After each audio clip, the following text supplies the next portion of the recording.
one. Hi, everybody. Ted Wood here with Deborah Kostick.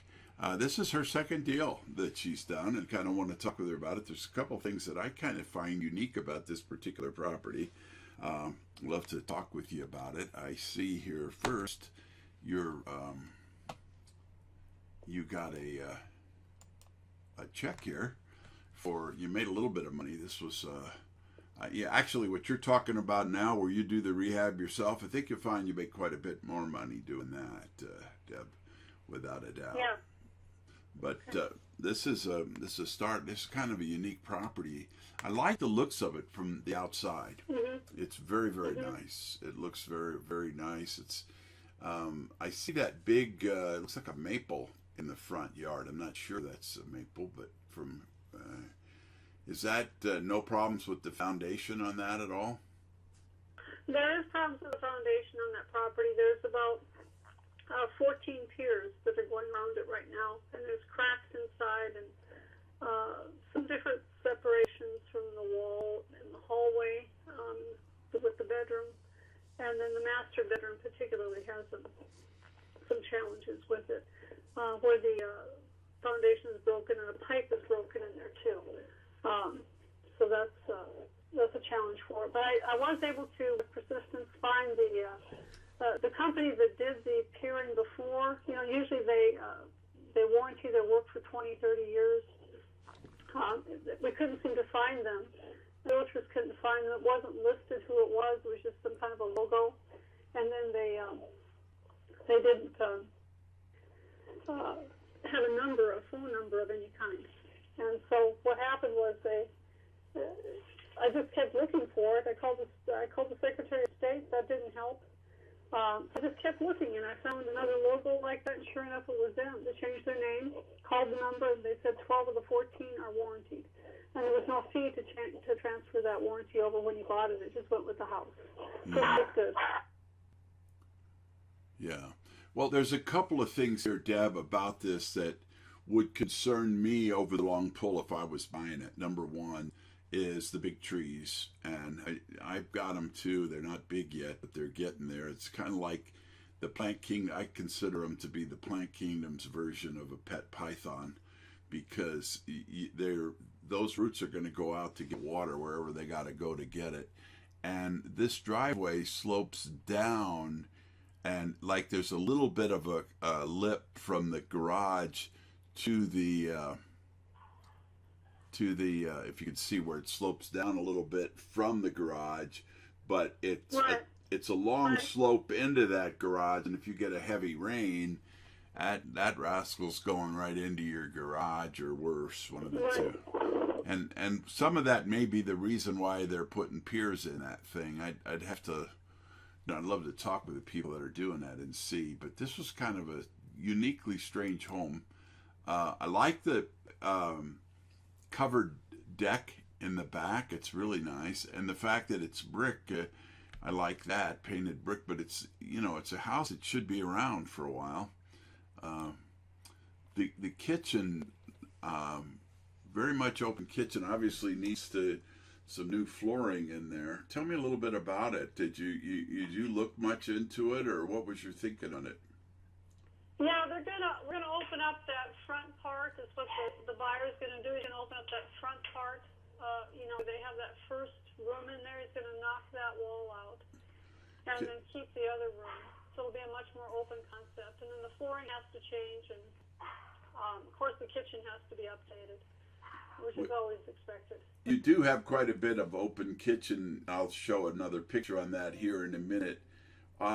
I see some beams. I haven't seen whether they're structural beams or not, but you've got quite a bit of openness already. I'll show that. Let me get to the next picture, and I'll show everybody who's listening what I mean by that.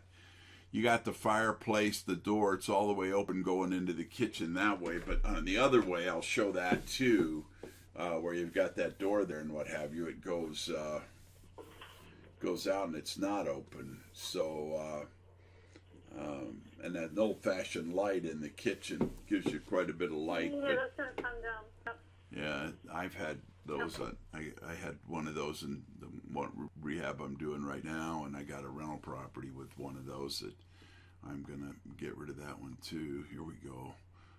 I'll show the next picture, but I like the fireplace. This is a nice place if you could get it so it's... It is. It is. And that part by the fireplace, that opens up to the back deck there and then to the koi pond. So your kitchen and your that area there all overlooks that nice little outside area. Yeah. Well. Yeah, that's... you make a good point there. All right, now then I've got this. And then they actually have the water. Somehow the water is made to come into the koi pond from the gutter of the house. Like you said, it was sloping, so they got the house where the gutters are pretty good, and then the guttering will actually cause the water to come from one part of the house into the koi pond and fill it up. So it's kind of interesting too. Well, and that's good thinking on their part, because most people, they just use that little standard, maybe a 2 or 3 inch turn at the bottom of the drain, and it just like to send it away from the house a little bit, but still way too close to the house if you're serious about your foundation. So, and then I go back. Wait 1 second if I can do that. There's this looks like a bedroom into the bathroom here. Blue, light blue. That's a pretty decent sized bedroom, it looks like, with a fairly good large door for a closet there anyway. But yeah. The bathroom itself, I don't think I've ever seen one like this. I don't think I ever have. It's just... Is that the one with the stained glass window in it? Yeah. Yeah, you got the stained glass window in the back, and then you got windows from one bathroom into the other part, where you got your tub and your toilet are there, and you got windows there. I'm not sure I understand the logic of that, but there you have it. And like a barroom door you got there. Yeah, you do. Yeah, it's kind of interesting. That sure part of that'll be ripped out when they rework it. But, yeah. The guy that bought it from me, he has a real vision of things, and so it'll be fun to see what he does with it. Yeah, and it takes that kind of person to really, you just create a demand for it if you can do that. Yeah, he's a real visionary with it. Yeah, that's good. So that's what you need. With that, but no, I mean, this was a beautiful... You have to do some stitching in there with the, the bathtub is obviously cracked. That was from probably we've had some earthquakes. Probably that area of town seems to shift a lot. That's a good area of town. Has a good school system. Really close to the mall area, but it seems to have shifted quite a bit in there. So they have to redo all that. And something to do with stitching they're going to do for the foundation in there, and then that goes right into the laundry room. From that bathroom goes to the laundry room. That part's convenient, no doubt. So, and then I guess that's the pictures that I had a bunch more, but I wanted to show those. I think that gives kind of a quick overview. And tell me a little bit about how you ran into this property, and a little bit like we were talking before about what you're doing here with your direction of getting into actually doing the flips yourself in the future. Yeah, this one came to me from one of the realtors that I've been able to pick up. She's a real positive lady, and she's got me on a push notification so that she picks up the properties before they, right before they hit the MLS or right as they're hitting the MLS. So she does a search for me every morning. And this one came up, and it's not always the best idea to get them right when they hit the market, but she's doing that for me, and, that's great. And so this came up that way. We went and looked at it, and I immediately thought that it would be a good one to wholesale, because I had this guy in mind that really has a vision, and he can handle foundations. He can rip up the foundation and re-pour it. He doesn't have any trouble with that. So I just really thought of that one buyer I have that works really well with that and his vision. And I put an offer in, and for some reason the realtor on the other side, representing the seller, said, he kept telling my realtor how much the other offers were. So she said, just go up a little bit. So I did. And so I was the highest offer, but what happened was I had a verbal yes, which is worth nothing, the night before. And so I thought I had the property. So I called my end buyer, and I said, we've got the property, and He said, great. He said, I'm looking forward to getting there and working on it. And, you know, well, then the next morning I told my realtor, I said, I want full disclosures because I felt like there was something more wrong with the house than just the sewer pipe on the outside and something more that I wasn't seeing. And so when I said that, the next morning they didn't take my offer. They took a lower offer. I was out because I didn't have anything written. There was no written, you know. So that's just the way that went. And I thought, well, just leave it alone and see what happens. And sure enough, the people that had it backed out. I'll be done. They had an inspection done, and they backed out. And they said, we can't do this. There's just too much wrong with it. So I ended up getting the inspection report, which you're not supposed to do. And I called the guy that did the inspection because I thought I might want to use him ahead. And he's reasonable in his prices. And then he just started talking to me about the property he had just looked at, which was the one that I was looking at here. And he discussed the problems with me, which I thought was a real miracle. Sure. And so I knew what I was looking at then, you know, going in there. And, you know, he'd already been paid, so I didn't worry about that. What did he say? Deb, did he say anything about the reason that he felt for the foundation problems? Was it the earthquakes, or was it the trees? Was it the water drainage? What was his logic? You know, they're thinking the sewer pipe problem from the house to the curb is probably the trees. As far as the break inside, they're not really sure. That'll take a little bit of work to figure that out. But I'm thinking of. Yeah. And that'd be good to find out from your foundation guy, because just for anybody listening, you know, 90% plus of your serious problems with any property is going to be water getting where it shouldn't be. And especially the issues that it can create with a foundation can be substantial.